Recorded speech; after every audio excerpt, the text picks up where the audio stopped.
በስመ አብ ወወልድ ወመንፈስ ቅዱስ አሃዱ አምላክ አሜን። ጥር 21ን የኢትዮጵያ ኦርቶዶክስ ተዋሕዶ ቤተክርስቲያን ዕረፍተ ለእግዝእትነ ማርያም ድንግል ወላዲተ አምላክ ብላ በየዓመቱ አክብራ ትውላለች።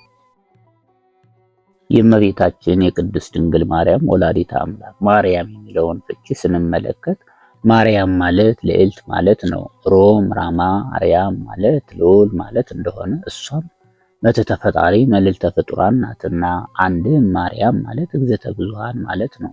አብርሃም ማለት አበ ብዙኃን ማለት እንደሆነ አንድም ማርያም ማለት ጸጋ ወሀብት ማለት ነው። ለጊዜውም እመቤታችን ቅድስት ድንግል ማርያም ለአባት ለእናቷ ፍጻሜው ግን ለሰው ሁሉ ጸጋ ሆና ተሰጥታለችና አንድም ማርያም ማለት ፍጽምት ማለት ነው። ለጊዜው መልክ ከደም ግባት ፍጻሜው ግን ንጽሐ ሥጋ ንጽሐ ነፍስ ድንጋሌ ሥጋ ድንጋሌ ነፍስ አስተባባይ ይዛ ተገኝታለችና። አንድም ማርያም ማለት መርክ ለመንግስተ ሰማያት ማለት ነው። እመቤታችን ቅድስት ድንግል ማርያም ምእመናንን መርታ መንግስተ ሰማያት ታገባለችና። አንድም ማርያም ማለት በዓለመ ሥጋ በዓለመ ነፍስ ካሉ ሁሉ የከበረች የገነነች ማለት ነው።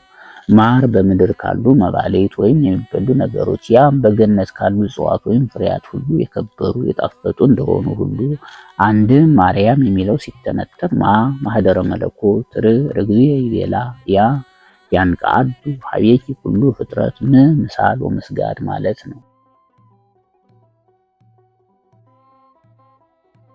ይህም እመቤታችን የቅድስት ድንግል ማርያም የዕረፍቷስ ነገር እንደምን ነው ቢሉ እመቤታችን ቅድስት ድንግል ማርያም ወላዲተ አምላክ 64 ዓመት በዚህ ዓለም ኑራ ጥር 21 እሑድ ቀን ጌታ እልፍ አእላፋት መላእክቱን አስከትሎ መጥቶ እናቴ ሆይ ከዚህ ዓለም ድካም ላሳረፍሽ መጣሁ አላት።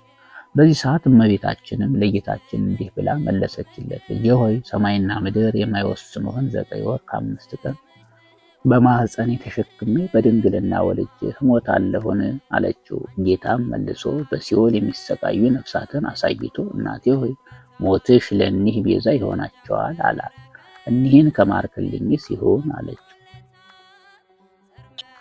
ከዚህ በኋላ ቅድስት ነፍሷን ከክብር ሥጋዋ ለይቶ በቃለ አቅርቦት በዝማሬ መላእክት አሳረጋት።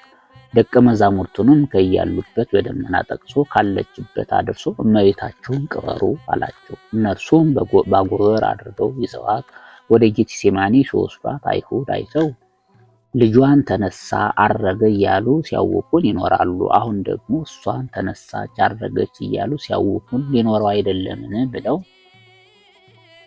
ንዑ ናዊ ሥጋሃ ለማርያም ኑ እናቃጥላት ብለው ተነሱ። ከመካከላቸው አንዱ ታውፋንያ ዘሎ ያልጋውን ሸንኮር ያዘ።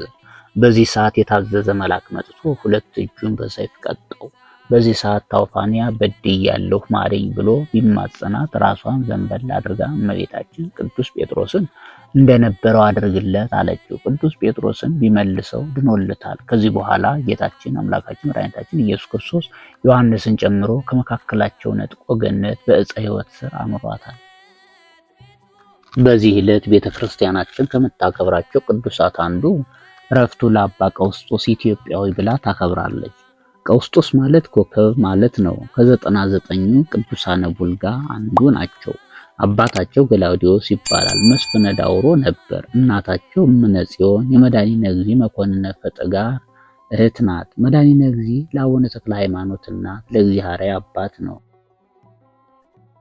እነርሱም እንደ አብርሃም እንደ ሳራ ተዋደው ተፋቅረው የተራበ በማብላት የተጠማ በማጠጣት የታረዘ በማልበስ እንግዳ በመቀበል ጸንተው የሚኖሩ ደጋጎች ነበሩ። ነገር ግን ልጅ አጥተው ሲያዝኑ ይኖሩ ነበር። ከዕለታት በአንድ ቀን ቤተ እግዚአብሔር ሄደው ከስለ ማርያም ስር ወድቀው እመቤታችንን ቢማጸኑ ደግ ልጅ ትወልዳላችሁ የሚል ቃል ሰምተው እየተደሰቱ ተመልሰዋል። ከዚህ በኋላ መቶሎሚ ንጉሠ ዳሞት ሊያገባት ፈልጎ እጅ መንሻ ቢልክላት እርሷ ግን አረማዊ አላገባም ብላ ደዌ አለብኝ አይሆንም ብላ መልሳው ነበርና ገላውዲዮስ እንዳገባ ሲሰማ ግን ይህማ እኔን ንቃኝ አቃላኝ አይደል ብሎ ሊጣላቸው ወደ ሸዋ ዘመተ። ዳውሮ ላይ ከገላውዲዮስ ጋር ሲጋጠሙ እምነ ጽዮን ወደ ፈጠጋር ሸሽታ ከወንድሟ ቤት ተቀመጠች። እርሱም ሰራዊቱን ሰዶ ሰራዊቱ ተከታትሎ እሷን ከፈጠጋር እግዚአብሔርን ከጽላለሽ ማርከው ወደ ሀገራቸው ተመለሱ። በ10ኛው ቀን እግዚአርያን ለሱ ሊያገባት እመነጽዮንን ለወንድሙ ሊያጋባት ፈልጎ አልባሰ ነገሥት አለብሶ በራሳቸው ወርቅ አስሮ በዓላችንን አክብሩ አላቸው። እርሷ ግን በያዘችው ጣዖቱን ሰብራ ይትነሳ እግዚአብሔር ወይዘረው ጸሩ እያለች ድምጿን አሰምታ ትዘምር ጀመር። በዚህ ሰዓት ንጉሱ ደነገጠ። ከካህናተ ጣዖቱ አንዱ ጣላታለሁ ብሎ ሰይፉን መዞ ተነሳ። በዚህ ሰዓት ቅዱስ ሚካኤል፣ እግዚአርያን፣ ቅዱስ ገብርኤል እምነጽዮንን ነጥቀው ከየቦታቸው አደረሷቸው። በዓመቱ ግንቦት 1 ቀን በልብሰ ብርሃን ተጠቅልለው አቡነ ቀውስጦስ ተወለዱ። በ40 ቀናቸው ዘመድ ተሰብስቦ ጥምቀተ ክርስትና ሊያጠምቋቸው ወደ ቤተ ክርስቲያን ወሰዷቸው። ካህናቱ እንድርያስና ወንድሙ ጸጋ ዛብ ናቸው። ማየ ጥምቀቱን ብርሃናዊ እጅ ሲያናውፀው አይተው እንድርያስ ፈርቶ ወደ ቤተ መቅደስ ሮጠ። ኋላ ግን ከስለ ማርያም ድምፅ ሰምቶ ተጽናንቶ ተመልሶ አጥምቋቸዋል። በቤተሰብ ልማድ ሲጫወቱ ሰንብተው በ3ኛው ቀን እነ እንድርያስ ለመሄድ ተነሱ። በዚህ ሰዓት ጥቂት ሸኝተዋቸው ሲመለሱ ተክለ ሃይማኖት ከእናታቸው ጀርባ ሆነው እጃቸውን አሳልፈው የአቡነ ቀውስጦስን አንገት አጥብቀው ያዙ። እነሱም አቡነ ቀውስጦስም የተክለ ሃይማኖትን እጅ ያዙ። የማይላቀቁ ቢሆን ከጌታ እናገኘዋለን ብለው እየተጓተቱ ወደ ቤተ ክርስቲያን ሄዱ። እምነጽዮን ልጇ ታንቆ የሚሞት መስሏት ከስለ ማርያም ስር ወድቃ እመቤቴ የሰጠሽ ልጄ ታንቆ ሊሞት ነውን? የእህቴስ ልጅ ደመኛ ሊሆን ነውን? እያለች ስታለቅስ በማህፀንሽ 4 ፍሬዎች አሉ፣ ላንቺ ይሆኑልሻል። ይህ ግን የኋላ ኋላ ለዚህ ሕፃን በመንፈስ ቅዱስ ልጅ ይሆነዋልና እህትሽ ከልጇ ጋር ታሳድገው የሚል ድምፅ ከስለ ማርያም ሰምታ ከሐዘኗ ተጽናናች።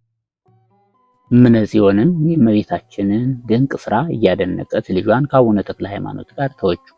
ከዚህ በኋላ ቅዱስ ገብርኤል ጻዕዳ ማር እየመገባቸው ከተክለ ሃይማኖት ጋር አደጉ።